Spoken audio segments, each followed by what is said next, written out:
오늘도 주님 앞에 나온 우리 모든 성도들, 우리 하나님께서 이 시간도 은혜로 함께 하시고 또 우리에게 큰 축복의 역사로 채워주실 줄로 믿습니다. 사무엘상 16장 1절 말씀을 보면 여호와께서 사무엘에게 이르시되 내가 이미 사울을 버려 이스라엘 왕이 되지 못하게 하였거늘 내가 그를 위하여 언제까지 슬퍼하겠느냐. 너는 뿔에 기름을 채워 가지고 가라. 내가 너를 베들레헴 사람 이새에게로 보내리니 이는 내가 그의 아들 중에서 한 왕을 보았느니라 하시는지라. 이 말씀은 하나님이 사무엘에게 하신 말씀이죠. 내가 이미 사울을 버렸으니까 너무 거기에 이제 연연하지 말고 슬퍼하지 말고 뿔병에다가 기름을 채워서 이새 집으로 가면 거기 이제 이스라엘의 새로운 왕이 될 이새 아들이 있다. 그렇게 말씀을 주시는 거예요. 오늘 말씀은 이스라엘의 새 왕을 세우는 과정 속에서 주시는 영적인 교훈의 말씀입니다. 하나님의 은혜로 출애굽한 이스라엘 백성들이 가나안에 정착해서 자리를 잡고 공동체를 이루어가죠. 이스라엘 사람들이 또 이스라엘 백성들이 다른 나라들과 다른 특징 중에 하나가 뭐냐면 그것은 왕을 세우지 않는다는 특징이 있죠.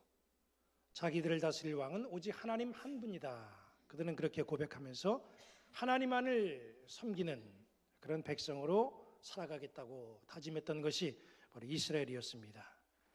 그런 이스라엘 백성들이 어느 시점부터 왕을 요구를 하고 왕을 세워달라고 그렇게 간청을 합니다.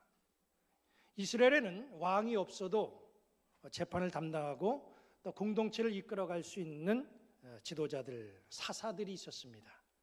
사사들은 때로는 재판장으로 또 때로는 군대 지휘관으로 그렇게 일을 했죠.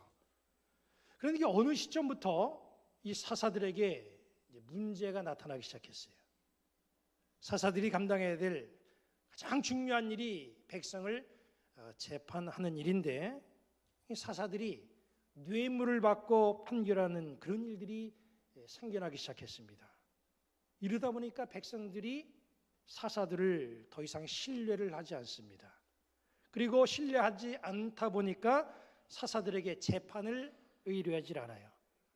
조금 문제가 생겨도 거기에 가지 않습니다. 우리 늘 하는 말에 유전 무죄다, 그리고 무전 유죄다, 이런 말들을 가끔 하는데 아마 이런 관행이 그 시대도 생겨난 줄로 알고 있어요. 돈이 있고 힘이 있으면 재판은 언제든지 뒤바꿀 수 있다는 거죠. 백성들이 생각합니다. 이럴 바에야 무슨 사사가 필요하고 재판관이 필요하냐. 차라리 왕을 세워서 왕한테 판결을 맡기는 게, 왕이 우리를 통치하는 게 훨씬 더 우리 공동체를 이끌어가는데 바람직하지 않겠는가. 이렇게 이제 백성들이 아우성을 치는 거예요. 그래서 백성들이 사무엘을 찾아가서 왕을 세워달라 그렇게 요구를 합니다. 사무엘상 8장 1절부터 5절을 보면은 이렇게 말씀하고 있죠. 사무엘이 늙음에 그의 아들들을 이스라엘 사사로 삼으니 장자의 이름은 요엘이요 차자의 이름은 아비아라. 그들이 브엘세바에서 사사가 되니라. 그의 아들들이 자기 아버지의 행위를 따르지 아니하고 이익을 따라 뇌물을 받고 판결을 굽게 하니라. 이스라엘 모든 장로가 모여 라마에 있는 사무엘에게 나아가서 그에게 이르되 보소서 당신은 늙고 당신의 아들들은 당신의 행위를 따르지 아니하니 모든 나라와 같이 우리에게 왕을 세워 우리를 다스리게 하소서 한지라 그랬습니다. 백성들이 왕을 세워달라는 거예요. 더 이상 사사를 못 믿겠다는 거지요. 하나님은 이제 백성들의 요구대로 왕을 세워주십니다. 그렇게 해서 세워진 이스라엘의 첫 번째 왕이 사울이죠. 그러니까 본문 이 사무엘상 16장 1절 말씀 보니까 그렇게 해서 세워진 이 사울이 하나님으로부터 버림을 받는다는 거예요. 사울의 시작을 보면요, 엄청나게 시작은 화려했습니다. 이 사람은 외모도 좋았을 뿐만 아니라 그의 영성을 살펴보면 예언까지 하는 그런 영적으로 충만한 그런 영적인 사람이었어요. 사무엘상 10장 24절도 보면 사무엘은 백성들에게 사울을 이렇게 말하고 있습니다. 사무엘이 모든 백성에게 이르되 너희는 여호와께서 택하신 자를 보느냐? 모든 백성 중에 짝할 리가 없느니라 하니 모든 백성이 왕의 만세를 외쳐 부르니라 그랬습니다. 사무엘은 이스라엘 백성 중에서 아무리 살펴봐도 사울만한 인물을 찾아볼 수 없다고 아주 극찬을 했어요. 여기에 대해서 백성들도 다 동의를 했습니다. 그리고 아멘하고 환호했어요. 그렇게 해서 멋지게 세워진 이 사울을 하나님이 버리신다는 겁니다. 이걸 보면은 정말 하나님의 나라에 이를 때까지 우리가 변함없이 한결같이 하나님의 사랑과 은혜를 입고 산다고 하는 것, 이게 얼마나 필요하고 중요한 것인가 하는 것을 우리는 잘 알 수가 있죠. 저는 목회를 하면서 바울이 고백하는 디모데후서 4장 7절 8절에 있는 말씀, 이 말씀이 참 부럽습니다. 거기 말씀 보면 이렇게 되어 있죠. 나는 선한 싸움을 싸우고 나의 달려갈 길을 마치고 믿음을 지켰으니 이제후로는 나를 위하여 의의 면류관이 예비되었으므로 주 곧 의로우신 재판장이 그날에 내게 주실 것이며 내게만 아니라 주의 나타나심을 사모하는 모든 자에게 도니라. 그런 말씀을 주셨어요. 인생의 여정이 끝나는 그날까지 달려갈 길을 잘 달릴 수 있는 그런 사람, 믿음을 지키면서 끝까지 신앙으로 살아가는 그런 사람, 바로 이것은 정말 우리가 받는 축복 가운데 큰 축복인 줄로 믿습니다.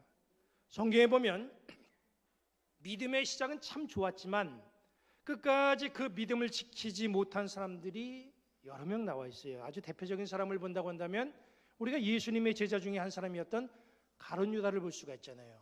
예수님 주변에 사람들이 얼마나 많았습니까? 그 중에서 가룟 유다는 12명의 한 사람으로 뽑힘을 받았고, 그리고 이 공동체 안에서 굉장히 중요한 재물을 담당하는 그런 일꾼으로 쓰임을 받았던 사람 아니었어요. 근데 그 사람이 마지막 어떻게 됐습니까? 주님을 배신하고 그 자살로 인생을 마감하는 그런 불쌍한 인생으로 우리는 그 이름을 기억하잖아요.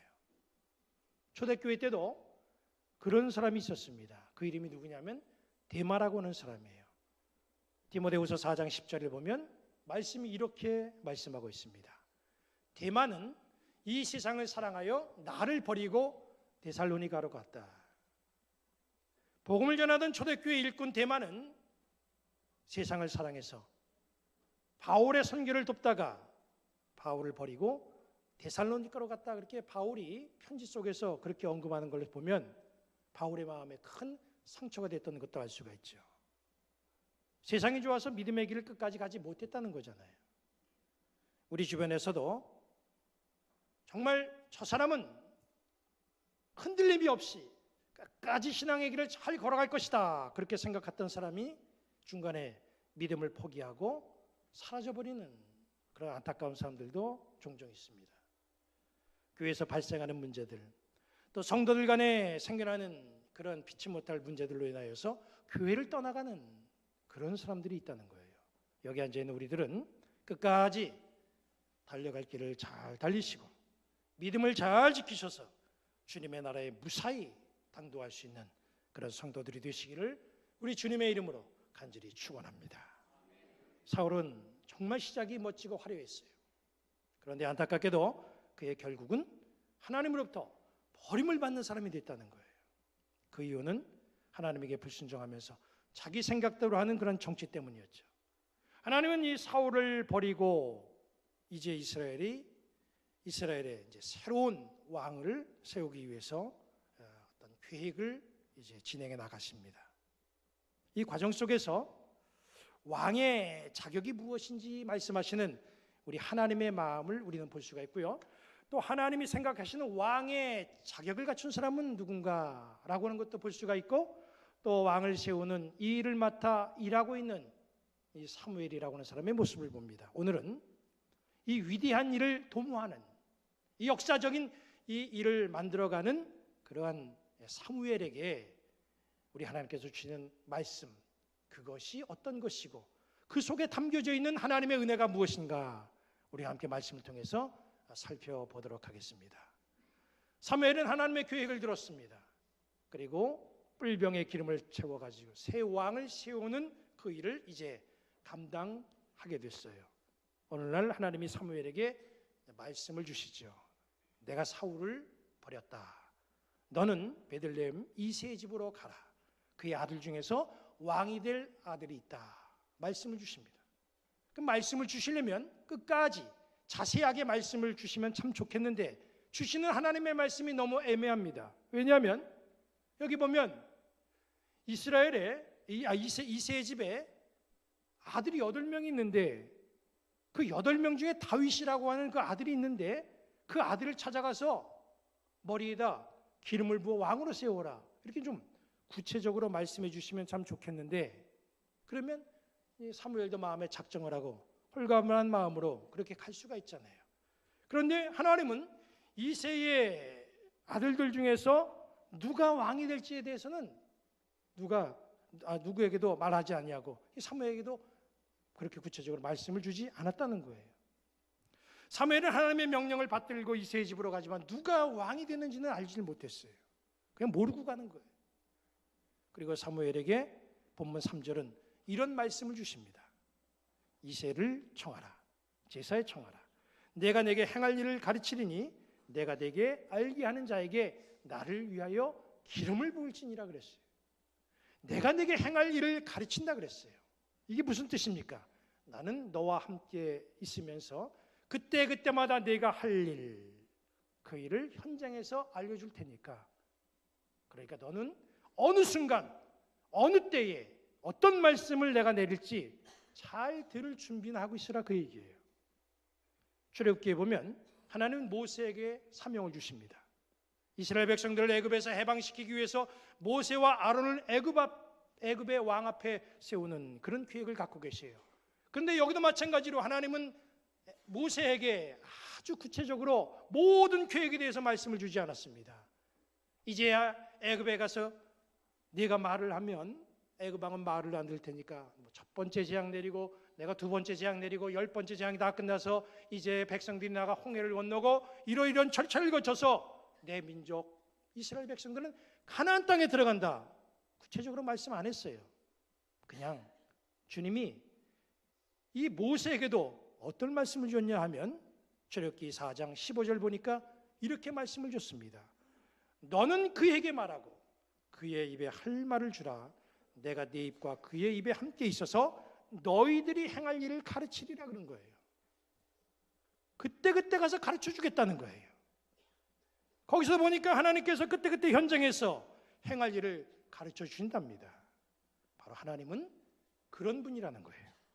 이것이 하나님께서 계획하신 바를 이루어 가시는 방법입니다. 내가 너에게 행할 일을 가르치리라. 이 말씀은 사무엘이나 모세에게만 주신 말씀이 아니에요. 오늘 나에게 똑같이 하나님께서 주시는 말씀입니다. 그리고 하나님은 그렇게 우리의 앞길 속에서 주님의 역사를 실행시켜 나가는 거예요. 하나님은 오늘 사는 우리에게 수시로 내가 행할 일을 가르치리라 말씀을 주셔요. 하나님은 그때마다 행할 일을 말씀하시는데 말씀을 들을 준비가 되어 있지 못하면 나에게 주시는 그 엄청난 하나님의 계획 이게 다 그냥 사라져버리는 거예요. 그러니까 여러분들은 영적인 안테나를 바짝 세워야 됩니다. 그리고 말씀을 통해서 가슴에 울리는 주님의 계획을 여러분들은 깨닫고 받으시고 그 계획을 이루어가는 성도가 되어야 된다는 거예요. 하나님의 말씀을 들은 사무엘, 이 사람이 이제 이새의 집으로 갑니다. 가라고 하니까 이제 가는 거예요. 거기서 누가 왕이 될지는 아직 몰라요. 사무엘은 가면서 궁금하지 않았습니다. 하나님, 이새의 아들 중에 그럼 어느 아들이 왕이 되는 겁니까? 묻지도 않았어요. 그냥 하나님이 가라고 하니까 가고 인도하시는 대로 그냥 순종하면서 그때 주시는 말씀에 집중만 했던 것이 바로 사무엘이었어요. 이렇게 해서 이새의 집까지 갔어요. 그런데 이새의 집에 도착한 사무엘이 흔들리기 시작했습니다. 사무엘상 16장 6절을 보십시오. 그들이 오매 사무엘이 엘리압을 보고 마음에 이르기를 여호와의 기름 부으실 자가 과연 주님 앞에 있도다. 사무엘이 이새의 집에 도착했습니다. 그리고 아들들을 다 불러오라 그랬어요. 아들들이 앞에 서 있습니다. 누가 왕이 될까? 사무엘은 궁금했어요. 그리고 엘리압을 봤어요. 감탄했습니다. 야, 이 사람이야말로 하나님께서 세운 왕이다. 왕으로서 기름 부을 자다. 사무엘은 엘리압을 보고 그렇게 생각하고 그렇게 속에 감탄했습니다. 그러나 여러분, 누구 마음대로 엘리압을 왕으로 세웁니까? 누구 마음대로 엘리압이 왕으로서 기름 부을 자예요. 이거 누가 허락한 겁니까? 하나님이 언제 엘리압을 왕이 되어야 된다고 말씀했어요. 하나님의 가르침에 순종하면서 이새의 집까지 온 이 사무엘이 왜 이렇게 흔들리는 거예요? 그건 바로 사람의 외모를 봤기 때문이죠. 사무엘이 하나님의 말씀을 잠시 적고 외모를 보는 순간에 엘리압의 외모가 정말 왕으로서 손색이 없었어요. 그래서 생각한 겁니다. 이 사람이 왕감이다. 외모로 보자면 이스라엘의 첫 번째 왕인 사울왕도 손색이 없는 사람이잖아요. 사울왕의 외모에 대해서 사무엘상 9장 2절은 이렇게 말씀했습니다. 기스에게 아들이 있으니 그의 이름은 사울이요 준수한 소년이라. 이스라엘 자손 중에 그보다 더 준수한 자가 없고 키는 모든 백성보다 어깨 위만큼 더 컸더라. 사울은 준수했다고 그랬어요. 키가 컸다고 그랬어요. 즉 멋진 외모를 갖췄다고 그랬습니다. 그런 사람이에요. 그런데 그런 사람이 하나님으로부터 버림받았잖아요. 이 역사를 사무엘도 잘 알아요. 그런데 사무엘이 또다시 외모 보고 그리고 그렇게 평가를 하고 생각했다는 거죠. 우리가 이 부분을 잘못 오해하면 그럼 뭐 외모가 좋다는 것이 하나님이 싫어하시는 이유가 되는 걸까? 이렇게 생각할 수도 있는데 외모가 좋은 것이 문제가 되는 건 아니에요. 여기 16장 12절의 말씀에 보면요, 왕으로 세움받은 이제 다윗이 나오잖아요. 다윗도 보면 용모가 아주 준수하고 빼어난 소년이다, 그렇게 말씀이 기록했어요. 그러니까 외모가 멋지다고 해서 다 나쁜 건 아니에요. 여기서의 문제는 외적으로 나타난 모습으로 모든 걸 가늠하는 거, 이게 문제라는 거죠. 사무엘도 외모에 흔들렸습니다. 이걸 보면 우리 인간이 외모에 얼마나 약한가 하는 것을 잘 알 수가 있죠. 엘리압의 외모를 보고 반한 이 사무엘은 여호와의 기름 부으실 자가 과연 주님 앞에 있도다, 그렇게 감탄하고 그렇게 고백했어요. 자기의 사명을 망각하고 교만하게 왕이 될 사람을 자기가 판단한 거예요. 이때 하나님이 사무엘에게 가르침의 말씀을 줍니다. 나 여호와는 중심을 보느니라. 사무엘이 그 소리 듣고 아차 싶었죠. 왕은 하나님이 정하시는 것이고 자기는 지키는 일에 자기가 하나님이 시키는 일에 순종하는 것인데 자기가 어느덧 하나님을 앞서간 거예요. 사무엘은 일시적으로 흔들렸었어요. 그런데 나 여호와는 중심을 보느니라, 이 가르침에 정신을 바짝 차렸습니다. 그렇지, 역사의 주관은 내가 아니라 우리 주님이다. 정신 차리고 그는 달라졌습니다. 말씀을 한번 잘 보시기 바랍니다. 사무엘이 외모에 치중하고 하나님의 가르침을 잠시 망각하고 하나님을 앞서갈 때, 그때는 뭐라고 그 입에서 나왔습니까? 여호와의 기름 부을 자가 과연 주님 앞에 있도다. 제 마음대로 판단하고 생각했던 그런 사람이었는데, 그러나 여호와는 중심을 보느니라, 이런 하나님의 가르침을 받고 난 다음에 사무엘이 싹 달라졌어요. 그 다음에 어떻게 판단합니까? 이새의 아들들을 보면서 이 사람도 여호와께서 택하지 아니하셨느니라, 이 사람도 여호와께서 택하지 아니하셨느니라. 자기 주관은 사라지고 주님이 주시는 말씀대로만 이제 대언하는 그러한 모습으로 이 인생이 바뀌어졌다는 거예요. 우리는 매 순간 하나님의 가르침을 받고 사는 사람들입니다. 이게 세상 사람들과 다른 아주 중요한 차이점이에요. 하나님의 가르침을 놓치면 우리는 영적인 교제가 끊어지는 거예요. 순간순간 우리 앞에 보이는 외적인 내용들 때문에 사무엘처럼 잠시 하나님의 가르침을 놓칠 때가 있어요. 저와 여러분에게는 놀라운 하나님의 계획들이 있습니다. 그 계획과 뜻을 이루려면 하나님이 우리에게 가르치시는 행동 지침을 알아야 돼요. 이제 연말이 다가오고 우리 앞에는 내년을 향한 많은 계획들이 예고되어 있습니다. 이제 부서가 조직되고 총회를 열어 일꾼들이 세워지고 당회에서도 임원들이 세워집니다. 특히 내년에는 우리 교회 창립 50주년이 되기 때문에 더 뜻깊은 많은 행사들을 우리가 준비하고 있습니다.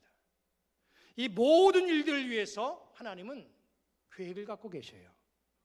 그리고 우리에게 어떻게 행할지를 가르치십니다. 우리는 그 가르침을 알아야 돼요. 우리는 기획위원회가 열리고 총회가 열리고 임원이 천거되고 당회가 열릴 때 성령께서 나의 머리와 내 입에 무엇을 가르치실지 이걸 깊이 생각하고 거기에 관심을 가져야 됩니다. 우리는 신앙생활하면서 많은 일들을 도모합니다. 그러면서 우리의 입에서 나오는 말은 이건 하나님의 일입니다. 하나님의 일들입니다. 하나님을 위한 겁니다. 이런 말들을 많이 해요. 그러나 우리가 생각한 하나님의 일들이라는 것이 이게 하나님의 계획인지, 이게 하나님의 가르침에 입각한 것들인지, 이게 아니면 내가 판단하고 내가 작정하고 내가 생각한 그런 계획인지 이걸 분별할 줄 알아야 된다는 거예요. 그렇게 되기 위해서는 영적인 판단을 달라고 우리는 주님 앞에 더 열심히 기도해야 됩니다. 그렇기 때문에 연말이 되면 평상시에도 기도 많이 해야 되지만 우리는 더 하나님 앞에 기도하며 매달려야 돼요. 우리에게 향하신 하나님의 계획은 너무나 아름답습니다. 그러나 기도하지 않으면 우리를 향한 그 하나님의 그 아름다운 계획이 나의 생각으로 변질이 돼가지고 하나님의 역사에 혼란이 올 수가 있어요. 하나님의 말씀에 순종하면서 행동했던 이 사무엘도 순간 외모를 보고 마음이 흔들렸었어요. 그리고 엉뚱한 생각을 했었어요. 우리도 주님의 말씀을 따라다가도 어느 순간 가르침을 놓칠 수가 있습니다. 이 한 주간 살면서 나에게 향한 주님의 가르침이 무엇인지를 여러분들 잘 생각해 보시기 바랍니다. 이 한 주간 생활 중에 하나님과의 교제끈을 놓지 마시기 바랍니다. 그리고 그때그때 행할 일을 가르치시고 지시하시는 우리 하나님의 말씀에 아멘으로 순종하여서 주님의 뜻하신 바를 이루시고 축복의 통로를 향하여 걸어가는 아름다운 주의 백성들이 되시기를 주님의 이름으로 간절히 축원합니다.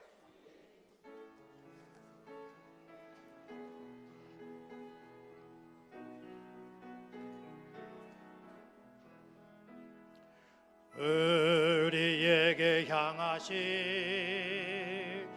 여호와의 인자심이 크고 크도다 크시도다 크고 크도다 크시도다 우리에게 향하신 여호와의 진실하심이